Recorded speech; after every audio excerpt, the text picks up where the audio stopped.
নমস্কার ম্যাম, আমি শোভাবাজার টিআর জুয়েলার্সের পক্ষ থেকে আপনাকে স্বাগত জানাচ্ছি। আপনার নামটা একটু বলবেন ম্যাম? আমার নাম পম্পা সাউ।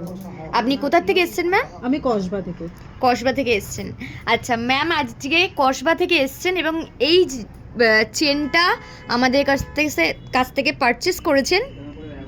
দেখতেই পাচ্ছেন আপনি ডিজাইনটা আপনারা। আর একটা কানের দুল নিয়েছেন সেপটেপি পিনের,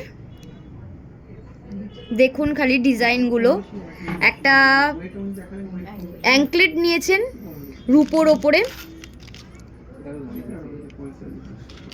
আর এটা হচ্ছে গোপালের জন্য একটা হচ্ছে কোমর বন্ধনী নিয়েছেন। তো এইগুলো কিরকম, আমাদের কালেকশনগুলো আপনার কিরকম লেগেছে? ভীষণ সুন্দর কালেকশন, মানে যেটা দেখছি সেটাই পছন্দ হচ্ছে, এতটাই সুন্দর। সবাইকে বলবো দোকানে এসে ভিজিট করতে হবে। আচ্ছা, আমাদের কাছ থেকে যে গিফটটা পেয়েছেন একটুখানি যদি দেখান হাতে করে দর্শকদের। আমাকে কিন্তু এই দোকান থেকে এগুলো পারচেস করার জন্য এই গিফটটা দিয়েছে। সবাইকে বলবো একবার দোকানে এসে ভিজিট করলে এর থেকেও সুন্দর সুন্দর জিনিস দোকানে কিন্তু আরও রয়েছে। আচ্ছা, thank you ma'am, thank you so much.